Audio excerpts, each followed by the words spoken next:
Hey everybody, welcome back to JT Channel and welcome to my best and worst of pro wrestling in 2024. It is slightly chilly here in Tennessee, but the weather has been nicer lately, so I figured I'd step outside for this one, It's nice enough out. I am in my hoodie because it's still a little chilly, but the weather's been improving since we had a storm. That's how it goes in Tennessee. And but yeah, it is time for the best and worst of pro wrestling this year. And 2024 was an awesome year for pro wrestling, but that doesn't mean it was all perfect. And of course, don't forget, this is completely subjective. This is just my opinion. You don't have to agree with it. As a matter of fact, when this video is over, you're more than welcome to hop down in those comments. Tell me if you agree with me, if you don't agree with me. Call me names. Do whatever you got to do. This is going to be interesting because I don't have like my notebook. You see my hands are free. It's not here on the ground or anything. I didn't prepare. I'm just going to tell you off the top of my head things I remembered or things that have been brought to my attention by other YouTubers who have done this. And of course, there's people who have done this for a long time, and there's people like me who are doing it for the first time. Excuse me. And I've got friends that are wrestling fans, and I've just looked around, and it's that time. It's the time of year where everyone does their top 10 wrestlers and top 10 feuds and top 10 matches and top 10 shows and top 10. But I decided instead of all of that, I'm just going to tell you what I liked and what I didn't like. And as I mentioned in my channel update, I am going to start this video, well, besides my usual ramblings at the opening of videos, with what my favorite thing was in wrestling this year. I'm just going to kick off immediately with it. I'm not going to build up to it or anything so that the people that want to get mad about it can go ahead and get mad about it immediately. Because my favorite thing about pro wrestling overall in 2024 was CM Punk. Go ahead, yell, scream, laugh, get down in those comments, call me an idiot, call me a mark. My name is Jared, not Mark. But you have to understand that I've been a CM Punk fan since he first debuted in WWE. Again, you're going to yell at me because he wasn't in WWE, he was in Ring of Honor. I know that now, but back in 2006, I had no clue about that stuff. I was a strictly WWE guy, and maybe a little TNA here and there. But it wasn't until, I don't know, halfway through his WWE run or near the end of it that I even cared to know about his independent stuff because I was ignorant. I have never been shy on admitting how ignorant I was to the independent scene up until the mid-2010s. Like 2017, I started to really pay attention to stuff that wasn't WWE, like New Japan and the indie scenes and all that. And Ring of Honor, of course. And then, yes, AEW, and we'll get to them in due course. But for me, having CM Punk back in WWE and seeing, how good he's doing and how happy he is, especially compared to how he left All Elite Wrestling. And people always complain that he was injury prone and he couldn't wrestle and he tried to do the buckshot, which is, again, another story for another video. But since he's been in WWE, he's been great. Yes, he got injured really fast, but then so did Drew McIntyre. And then they ended up having what is arguably the feud of the year, period. Not in WWE, in pro wrestling. It's that simple. So me personally, remember, subjective, I can't find anything about WWE this year or pro wrestling in general that I liked more than just having CM Punk back. It's been awesome. Hearing Cult of Personality at Survivor Series last year, I was going to bed. Survivor Series ended, I got up out of my couch or whatever. I think I was sitting on our reclining love seat. Yeah, we hadn't gotten our new couch yet. Apologies for the wind. Tennessee weather. And I was getting up, actually. I was putting the reclining part down, and then and I almost fell. I freaked out, and I've just been happy ever since. And he had a great year. Again, yeah, I know he got injured. People get injured in wrestling all the time. Bronson Reed he didn't announce, but I think it was just reported that Bronson Reed is out until potentially after WrestleMania for jumping off of War Games. Are people making fun of him for that? No, they're not. But CM Punk is a divisive son of a bitch. But for me personally, I love CM Punk, and I've loved his 2024 run because, yeah, he was injured, but him and Drew McIntyre still built that feud perfectly no matter who was injured, no matter who wasn't injured. And then they had 3 banger matches, and they reinvented the Hell in a Cell. Finally, they revigorated it. Maybe not reinvented, but reinvigorated for sure. So that's that. That's my CM Punk rant. Thanks for joining me. For all those people that already logged off because they don't like CM Punk. What else did I like about pro wrestling this year? There was a lot. That's why I'm standing outside to make this video. I didn't want any eruptions. I didn't have to hit pause a billion times. Both my wife and daughter are still sick, but they are resting, so that's good. If we're going to talk about CM Punk, I think we have to talk about all the other top names in WWE. And yes, CM Punk is a top name. You don't have to like him, but he draws. Can't talk about CM Punk without talking about Drew McIntyre. You know, Drew really, he carried his part of that feud perfectly. He plays the psychopath. You know, that's his nickname anyway, the Scottish psychopath. And he plays that to a T, you know. But is he really a psychopath? I mean, he came back just recently and was like, everybody's still listening to that idiot Roman Reigns. He's a manipulator and he thinks he's above everyone else. He hasn't apologized to anybody. So guess what? Boot. So I can't really, you know, is he a bad guy? Not really. And he's such a good wrestler and he's so good at what he does. Again, the CM Punk feud was perfect. We also got to talk about people like Cody Rhodes. Yes, Cody Rhodes. I don't know why liking Cody Rhodes is controversial here at the end of 2024, but there are people out there who think he's not a draw or think he's not the guy or think he's not as big as people say he is. He is. He's huge. The only person that might get a bigger reaction or as a bigger reaction as Cody is Rhea Ripley, who I also have to talk about. I didn't want to do this, but I'm gonna. I've been on that train since way before the goth mommy stuff she's doing now. But I remember when she debuted on NXT. I remember watching her from even from then. I was like, man, this chick is so cool. And then to watch her evolve to being one of the biggest stars in the company, in the whole company, bro, I'm so happy for her. And she belongs in the same conversation as Cody Rhodes, in my opinion. Cody has had a hell of a year. He's had awesome matches and feuds and everything. It's just so cool to see. And no, I'm not counting Crown Jewel. Fuck Crown Jewel. And he's about to, actually, speaking of, I know bad English, me interrupting my own sentences. There's another gust of wind. A big one. And I apologize for that. It's my brain, the way it works. If I don't stop myself and talk about it immediately, I might forget. But this weekend, he's feuding with Kevin Owens. Well, he's currently feuding with Kevin Owens, and they're having their match this weekend for the Universal, not that era anymore, for the WWE Championship. And there are people that think Kevin Owens should win. I might be one of them. But Cody Rhodes has been such a good thing about this. Rhea Ripley's been so good. So has Liv Morgan and her friendship with Raquel Rodriguez. I know Raquel divides people because of how she debuted and, you know, she makes mistakes. I will not say the word botch, other than to tell you I will not say the word botch. It's not a real word. Shut up. Where was I going with this? Somebody else I've been really impressed with in 2024, and yes, I'm being super positive right now, but trust me, there's some bad coming, is Nia Jax. I know people don't like Nia Jax. Once again, somebody who's very controversial, but I think this has been her best run ever. She hasn't done as much as I would like her to have done. Did I say that right? I don't know. But she's been great. This has been her best run. She's a great heel. Her and Tiffany Stratton are perfect little heels, little D-bags. And they're just so good. I met Nia. I met Lena Fanine at StarCast a long time ago. I think it was 2022 when SummerSlam came to Nashville. I met her and she couldn't have been sweeter.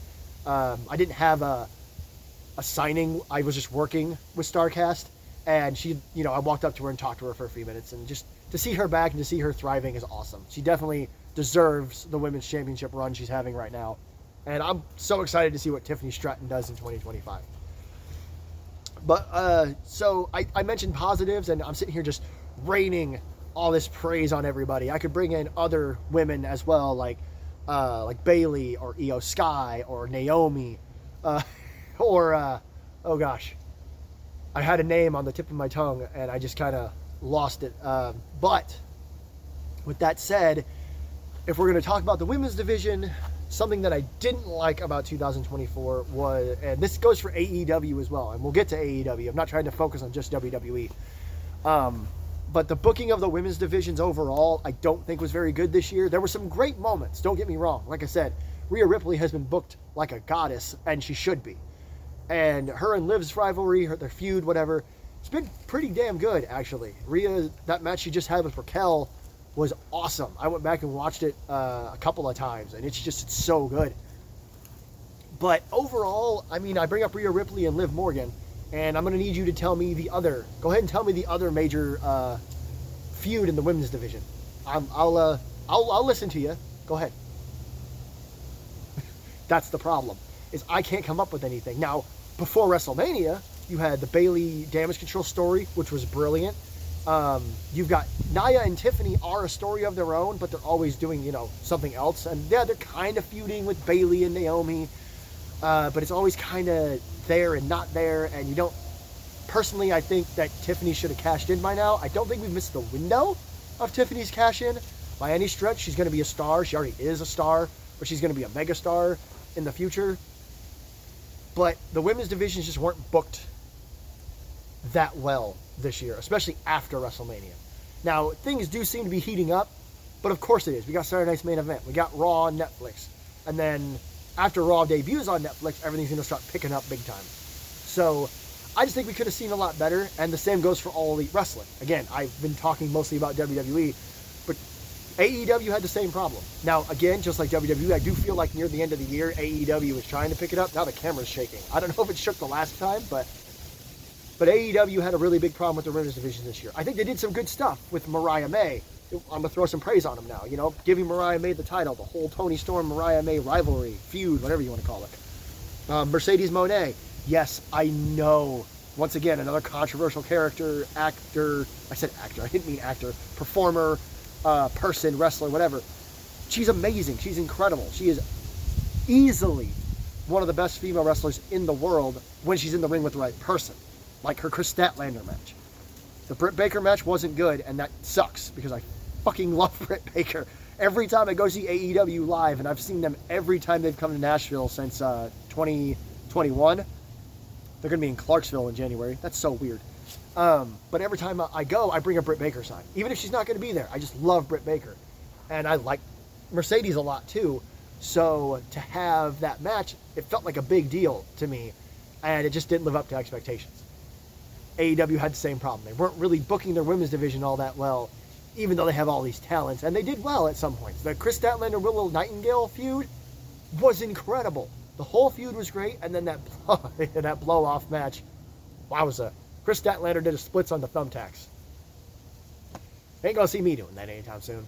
So I do hope that what I've seen recently from both companies is a hint that things are going to get better in 2025. And I apologize if I'm just talking about AEW and WWE.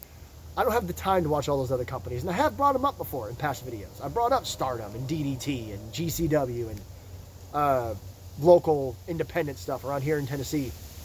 I wish I had the time. And a lot of those companies, New Japan included, TNA as well. But a lot of those companies, not necessarily TNA. Most of their stuff is just, you have to have a subscription or a pay-per-view platform to watch it. Or I guess you could pirate it. But even if I was doing that, I just don't have the time. So, again, I apologize. But I do love all those other companies. Speaking of TNA, I think their women's division was booked pretty well. I mean, they've got a stacked women's division, as does NXT. And I know that they've been doing a little talent trade-off thing. But if I could heap a bunch of praise onto something else, it's the NXT women's division. When I'm talking about WWE, I'm talking about Raw and SmackDown. I am not talking about NXT. NXT has become its own thing, and while, yes, it's still part of WWE, they don't treat it the same. They're doing this talent exchange or whatever. Excuse me. And that's cool as hell. I love it. But NXT has such a good women's division, and they know how to book it. They know what they're doing. NXT is doing everything right, I think, right now. With all their major feuds, all their major titles. They had that insane storyline just recently where Eddie Thorpe was attacked. But then the following week, which I think was just yesterday, as I'm making this video, I found out that nobody attacked him. He faked it. And that's completely insane. That is completely unhinged, and I love it. More win. Hope you guys can hear me over this. I'm trying not to yell, but also trying to be loud enough to where y'all can hear me.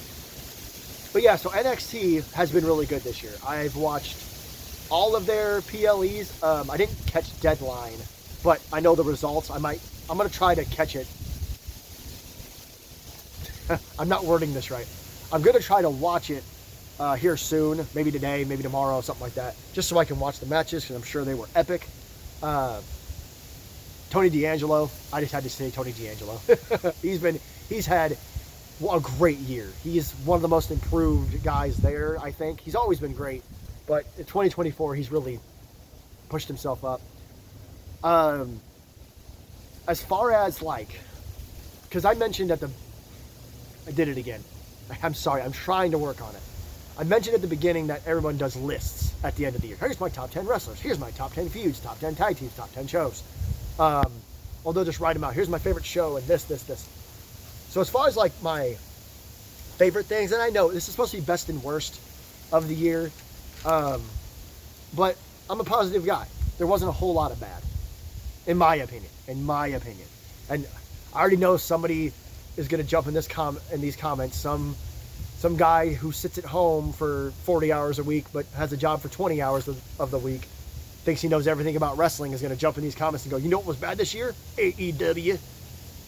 AEW wasn't bad this year. They lost their way. It wasn't nearly as good as it was back in like 2021. But like I said earlier, they are getting better.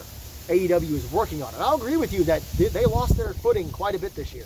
They would do weekly TV and just have some matches and maybe some little programs that wouldn't go anywhere or would end too fast. But they also did Hangman and Swerve, arguably the second biggest feud in pro wrestling this year, right behind Punk and Drew. I think those two feuds are like this. It's 1 and 1A as far as I'm concerned. So there was that. And then there was the Mariah May Toni Storm stuff. There was the Mariah May everybody. Her stuff with Mina Shirakawa. I almost got her name wrong. I actually really like the Death Rider stuff. I'm a huge Jon Moxley fan, and this Death Riders thing I think is a way to reinvigorate the company and reinvent himself, which is hard when you're I think when you have a character like Jon Moxley who's supposed to be just violent man, period. But they've done a good job with it, and it gives Marina Shafir a platform. Who I like Marina Shafir, but they've never treated her right. Pac always gets like really good stuff and then nothing, and it sucks. And I know he was injured a couple of times. Claudio too. Claudio's insane when it comes to that kind of stuff. They'll give him something, and you're like, oh, they're pushing Claudio, and then they don't. It's a lot like what happened when he was in WWE. Who am I leaving out? Wheeler Yuta. Wheeler Yuta's had a awesome. That's what happens when you try to make two words. Great and awesome year. So yeah, I like what they're doing there, but I'm not going to sit here and act like AEW was the best company on the planet this year. They weren't. But I do think they are improving, especially with the stuff with Orange Cassidy. Orange Cassidy should be the face of AEW. He won't be. I think that it's going to be Darby Allin, who, again, should be and has had a fantastic year. Just brilliant. Brilliant year for Darby Allin. I know I got off track. I do that a lot. I was going to talk about like my favorite things of the year, but while we're talking about AEW, something I didn't like, and this is a personal thing for me, is I didn't like the booking of the House of Black. Sorry. The House of Black is such a cool group. You know, 3 complete badasses who come out to death metal and are wearing these crazy masks and have tons of tattoos. Not Buddy Matthews, and they all can kick your ass. They all can fly around the ring. They can all hit you as hard as you've ever been hit in your life. And it just feels like they never do enough with them. Even when I think they were the Trios champions at one point. Maybe that wasn't this year, but see, I can't even remember because they keep coming and going. Now, maybe somebody's injured. Maybe somebody's taking time off. I don't know. But people like Aleister Black, Brody King, and Buddy Matthews, you can build a whole company around those 3, in my opinion, especially Aleister Black and Brody King. Now, that's nothing against Buddy Matthews. He's incredible. But I just think you could take all 3 of them and either build the trios division around them or just take them all as singles competitors. And you can put them all in massive feuds. And hell, all 3 of them, in my opinion, could be world champion. I don't think anyone would bat an eye. People love Brody King. Every time he's on TV, everyone's going, hoo, hoo, hoo, hoo. Everyone's barking. Everyone's barking because Brody Lee's in the ring. Brody King. Rest in peace, Brody Lee. Yeah, I know I'm getting passionate. I'm getting off track. But I just think they could do better with him. The biggest letdown this year when it comes to All Elite Wrestling was when they showed the footage. You already know I'm not even going to talk about it any further than that. They showed the footage and that was stupid. It made no sense. I made a whole video about it. It was funny to me back then because while it was really stupid, people were like, "Oh, WCW, they're dead. They're all dead. Tony Schiavone, the company's gonna die. They're gonna go up in flames. Everyone's gonna shoot themselves." And I'm like, no, it's not what's gonna happen. They made a mistake.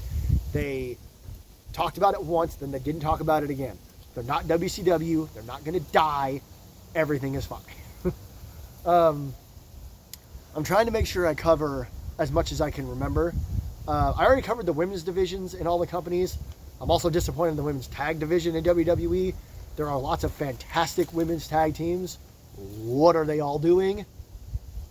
Bianca and Jade were an amazing team. Like, incredible, but Jade is now injured, so WWE's going to have to figure it out. I do think we're going to go the route of, like, Naomi attacked her.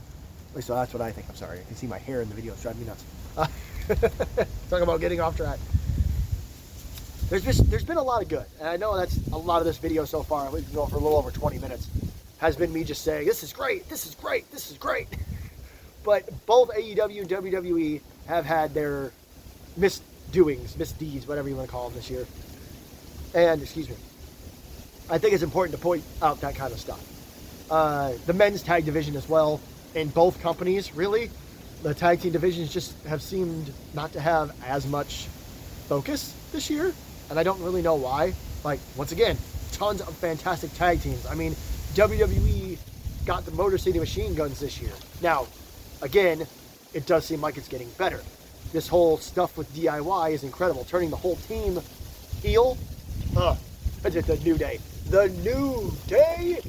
I love what they're doing with the New Day. I don't think I could actually boo them, like if I go see them in person.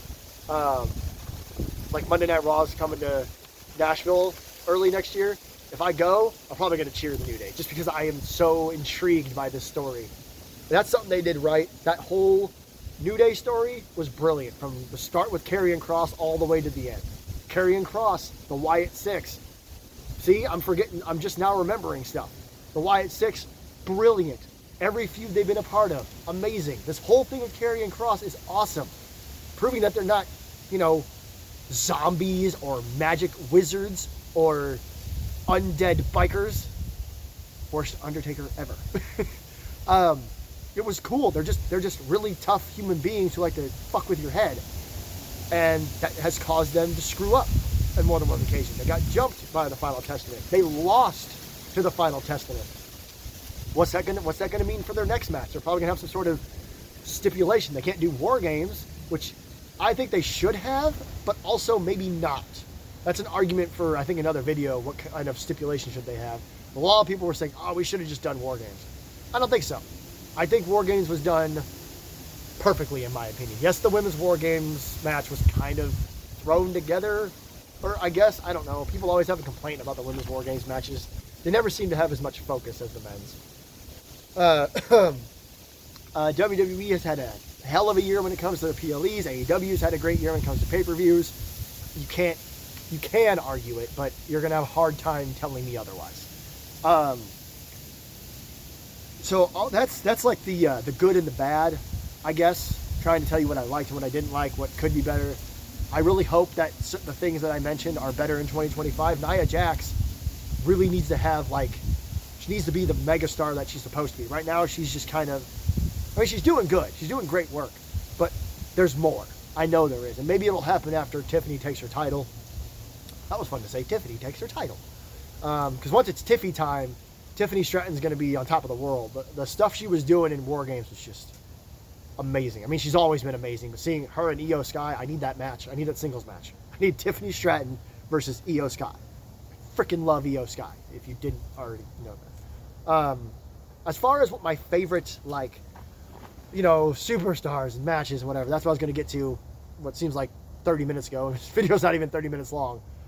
Again, I know I've said this a lot, but I do feel like I should apologize for getting sidetracked. I just have to make sure I get this all out. I don't want to miss something and someone yell at me in the comments. Not that I'll care. But the matches of the year for me were everywhere. There's a lot, I think you could say. You already know I'm going to say CM Punk versus Drew McIntyre. Hell in a Cell. That was so good.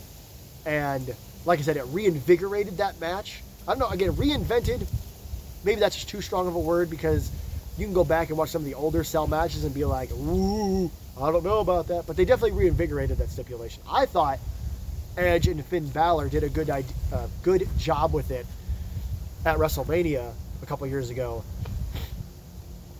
Excuse me. Again, cold.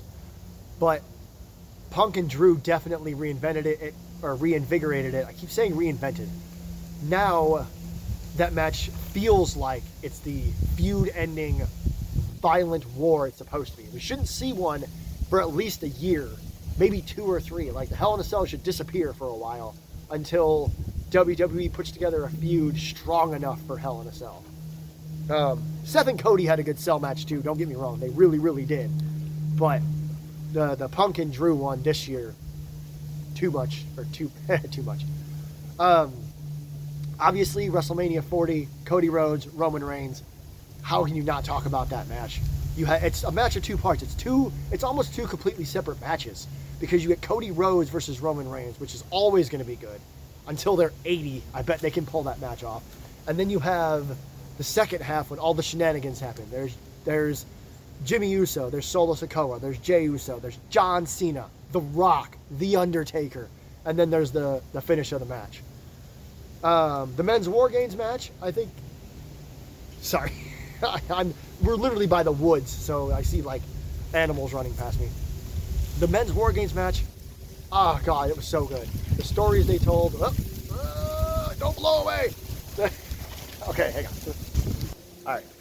It was just the stories that they told in that match, and then the spots and everything. Obviously, Bronson Reed got super injured. I think he broke his ankle or broke both his feet or something crazy.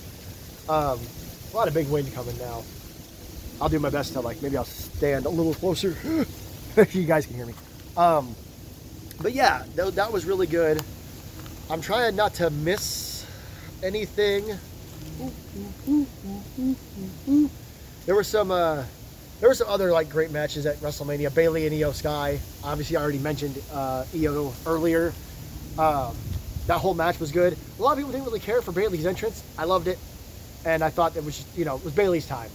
The Women's Royal Rumble, I can't remember who I was rooting for, but it wasn't Bayley. I didn't think Bayley was gonna win. I don't know why I didn't think about that, but I think it was perfect.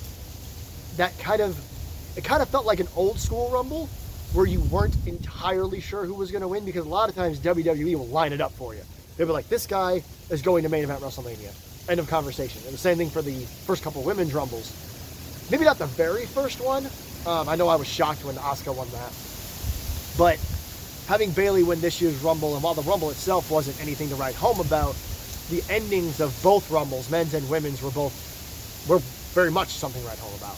They were really good. They're something I've been talking about pretty much all freaking year at this point. Jimmy versus Jey, I know didn't live up to people's expectations. For me, it's hard for me to not like it. Anytime there's a match like that, Brett versus Owen, Matt versus Jeff, Jimmy versus Jey, because I have a brother and we both love wrestling. We've always talked about, I can't wait. Maybe someday we'll main event, we'll main event WrestleMania together. But we always talked about wrestling each other at WrestleMania, so brother versus brother matches will always hold a special place with me. I know I'm leaving stuff out. I know I am. But those are some of the matches with WWE. With AEW comes... Once again, I'm going to say something that's going to piss people off. But my match of the year altogether was Bryan Danielson and Swerve Strickland for the AEW World's title. I'm sorry. It was Bryan Danielson's last World's title run, probably. It was just done so well. Swerve Strickland became the final boss of AEW this year, and I didn't know if Bryan was going to win. Bryan is Bryan. He literally has been told, or sources, I should say, have told us that he'd be told by Tony Khan, hey man, you're going to win this match. He'd be like, no, I'm not. Bryan Danielson's trying to go out putting people over. So there's a really good chance he didn't even want to win the World's title. But he did. Him and Swerve had an incredible match. I just think they built everything way too perfectly, in my opinion.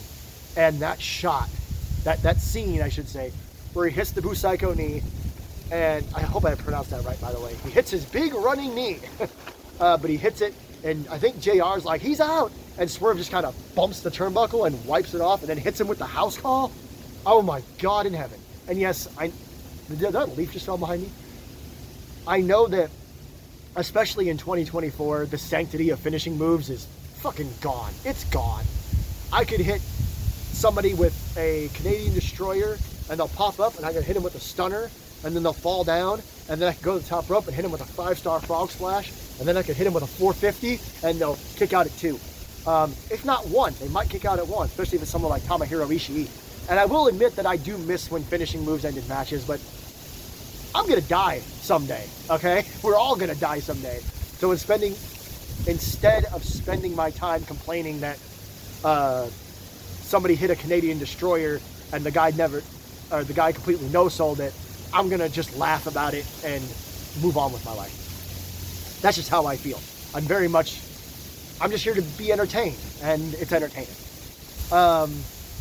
Will Ospreay, every single match he's had this year, I'm so sorry. Again, I know this is gonna make people mad because everybody wants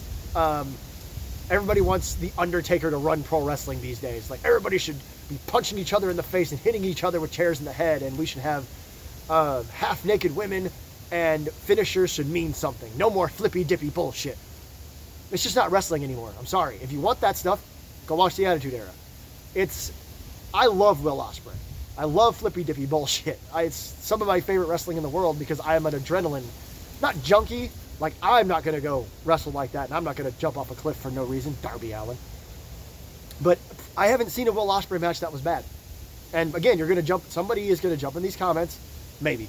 I see it all the time on social media. Maybe not as much on YouTube, but somebody's going to jump down and be like, oh yeah, well, the Ricochet match wasn't that good. According to who? What fucking metric system are you using? You're comparing it to their old match? Oh, it's almost like they aged my guy. People get older, they can't do the same things.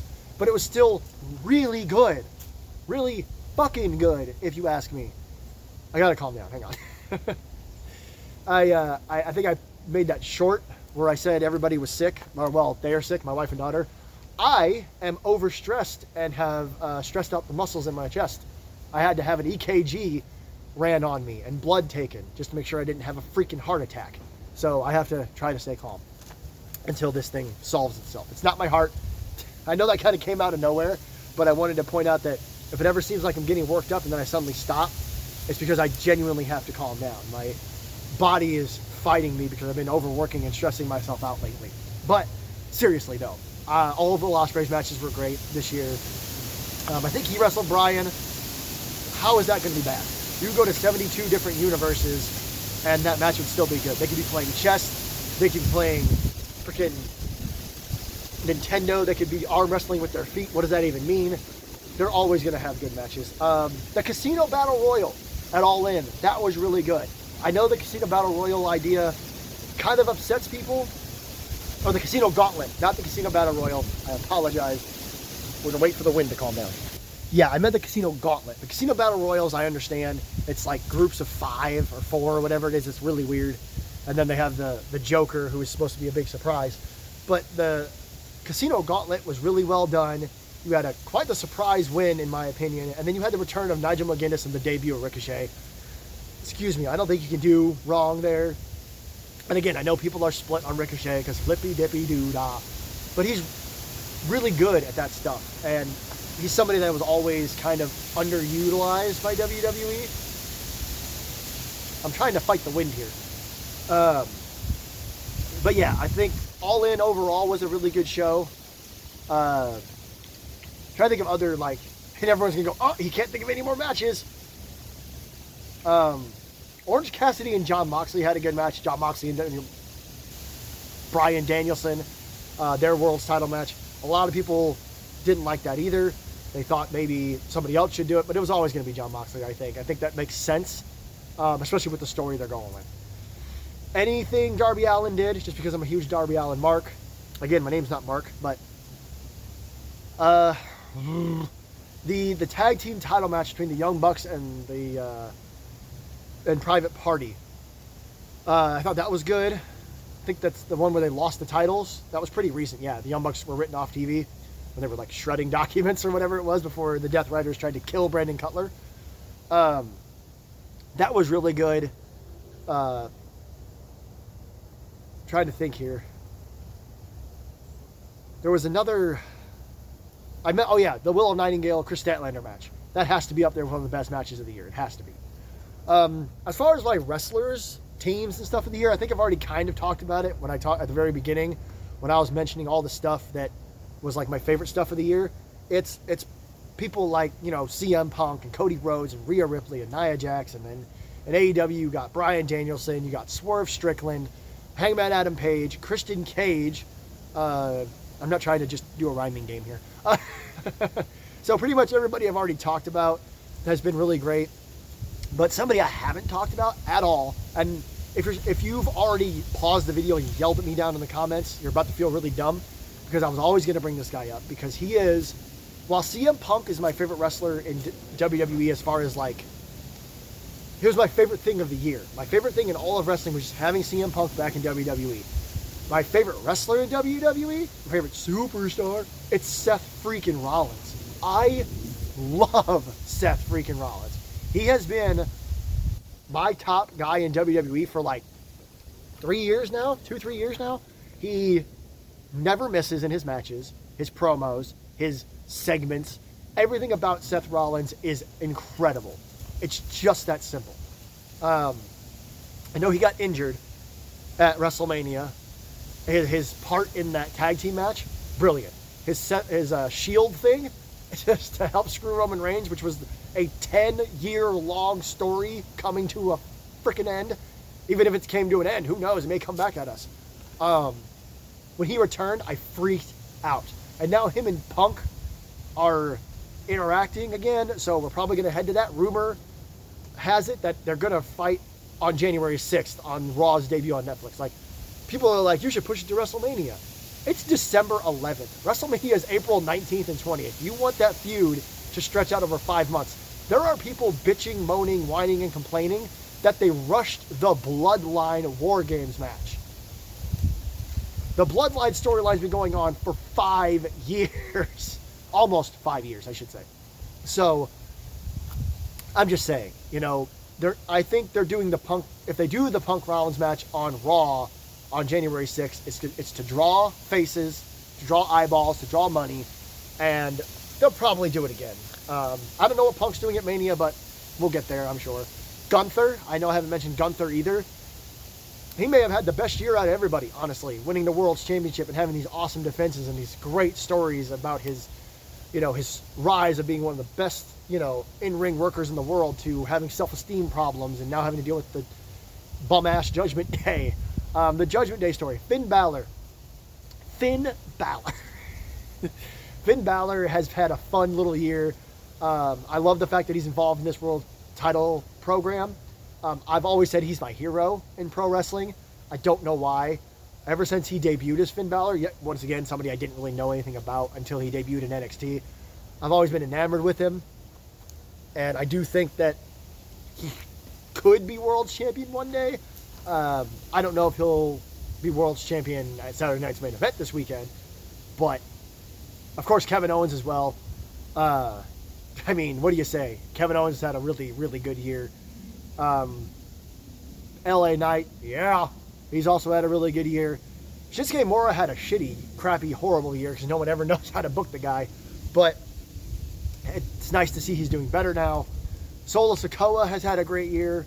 The Bloodline 2.0 or OG, they've all had a good year. So picking a wrestler of the year for me personally is really, really hard. I would love to just say CM Punk. Honestly, I'd like to be like, yeah, CM Punk's wrestler of the year. But I just don't think it's true because there's too many out there that could be wrestler of the year. You could say Cody Rhodes. You could say Gunther. You could say Jey Uso if you really wanted to. You could say someone like Solo Sikoa. I know he's not everybody's cup of tea, but he's a really good wrestler. He cuts great promos. I know he's still, I don't want to say he's green, but he's still learning, I believe. My freaking Snapchat went off. But he's amazing. There is an argument to be made that Solo Sikoa had one of the best years out of everybody on this list that I'm spouting off at you. And then, I'm just talking about WWE. AEW, Bryan Danielson, incredible year. He wanted it to be incredible because it's his last year as a full-time pro wrestler, but he had an incredible year. So did Jon Moxley. So did Orange Cassidy. So did my brain is saying Brody King. He didn't have a great year, but also he's a great, he's just, every time he's in the ring, he's great. Kazuchika Okada. How could Okada have a bad anything? Adam Cole had a bad year because of his injuries. MJF had just a fantastic year. Then we go into tag teams. Like, the New Day had a really good year, I think. DIY had a really good year. And then having the Authors of Pain back in WWE was really good. And then you go over to AEW. Their tag team division has been a lot harder, but the Outrunners have become a great team. And then, of course, you have teams like FTR and Private Party and all that. Also, there will be no Big Boom, AJ, Big Justice, or Rizzler slander on my channel. The Costco guys rule. I love them, and I will love them forever. So, yeah, overall, this is 41 minutes now? Overall, I think this was a damn good year for pro wrestling. There's always room for improvement. You could go back to any year from the moment you popped out of your mother's wee-wah and started watching pro wrestling. From that point forward, anytime you watched a year of pro wrestling, you can find times where they could improve it. I was born in 1991, May of 1991. I can tell you right now, 1991 sucked. It was not great. And 92 was pretty good. But you can always find room for improvement. You go through all the years. 2023, one of my first videos on this channel, I talked about how good wrestling was in 2023. I don't think it was half this long, maybe. I don't remember. I'd have to go check. I made it in my car. Excuse me. But 2024 was damn good overall, and you can tell that WWE is amping up for their first year on Netflix, for that first Netflix show. They have all three of their major PLEs, I think, all in the exact same arena. And the next year, like the Rumble, Mania, and Survivor Series are all in Philadelphia, I'm pretty sure. Maybe I'm wrong about that. Please correct me. I'll probably check it myself after I get done doing this. As far as 2025 goes, I do think it's going to be even bigger for WWE specifically. AEW has made the decision, the smart decision in my opinion. Of course, once again, everyone's like, ha, ha, ha, they're dying, blah. But they made the smart decision that, they're not selling out venues like they used to, so they're going to work smaller venues in 2025, except for like their major events. Like All In Texas is supposed to be at one of the biggest stadiums in the world, where I think WrestleMania 32 was held, AT&T Stadium in Arlington. And then, of course, they're doing Forbidden Door at Wembley Stadium, so they're still running stadiums for their pay-per-views, and, well, for those two, All In and Forbidden Door are their two biggest events every year, and you can't argue that. Excuse me again, man, I got the burps. But yeah, I do that a lot when I lose my train of thought. It does seem like AEW thinks that, like I mentioned, I've been to all three shows in Nashville, and including this year's, which was Blood and Guts. They've all been at Bridgestone Arena. It's a decent-sized arena. Their show in January is going to be in Clarksville, which is a much smaller town, and it's at F&M Bank. Is it F&M Bank Arena? Yeah, which is like a college arena or something. So they're running smaller arenas because they know that they will sell out a little better. It'll look fuller, and it will be louder. There's nothing wrong with that. They're not trying to create the illusion of being more successful.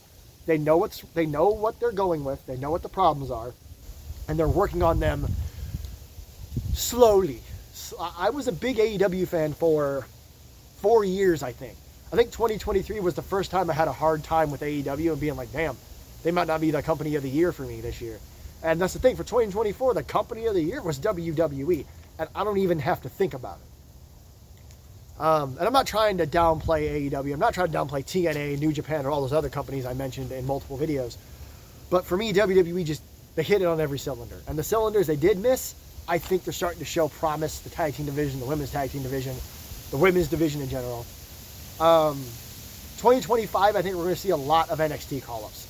Hopefully not too many. You don't want to raid the pool. You want NXT to stay that good company. But you got Julia. You got Stephanie Vaquer. You've got that, I can't think of her name, and I'm so sorry, but that Australian wrestler that just debuted, she's freaking incredible. You have Kaylani Jordan, who I didn't know much about, but good Lord, am I stupid. You got Cora Jade, Roxanne Perez, who I do know who Roxanne Perez is from before WWE. You got Gigi Dolan, who just keeps improving. I could go on forever. Nikita Lyons, who when she debuted, I knew nothing about her, but her first match, I was like, holy crap, this woman is the future.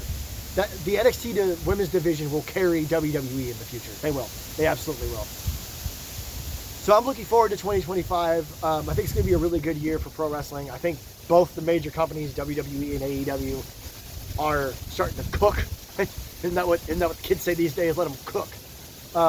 Don't ever do that on camera. So I do it twice. But they are. They're starting to get better and better. AEW is heading towards their last pay-per-view of the year. WWE is heading towards their last PLE of the year. Yeah, I think that's it. I think I've rambled on long enough. Almost 50 minutes is a really long time. I hope that you guys enjoyed this. I hope everybody that started watching at the beginning when I talked about CM Punk stayed through the whole thing. Like I said, you're going to disagree with me, and that's fine. That's the great thing about pro wrestling. Tribalism is dumb. Stop it. Go home. Shut up. But you're having different opinions is great. If you prefer one company over the other, great. I know there's a lot of people that really like AEW still, that refuse to watch WWE. Cool. Enjoy it. AEW can be great. And I think they're going to be. But I hope you enjoyed this. Apologies for the random burst outs and cutting myself off and then just randomly telling you about my health problems. Don't be surprised if my next couple of videos, I tend to stay a little calmer. I know I got worked up a few times. But it's for my health.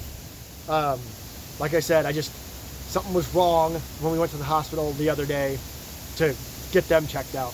And it turned, nothing was wrong with my heart. My heart's fine. So it's stress and overworking myself. So I've got to try to, good luck, right?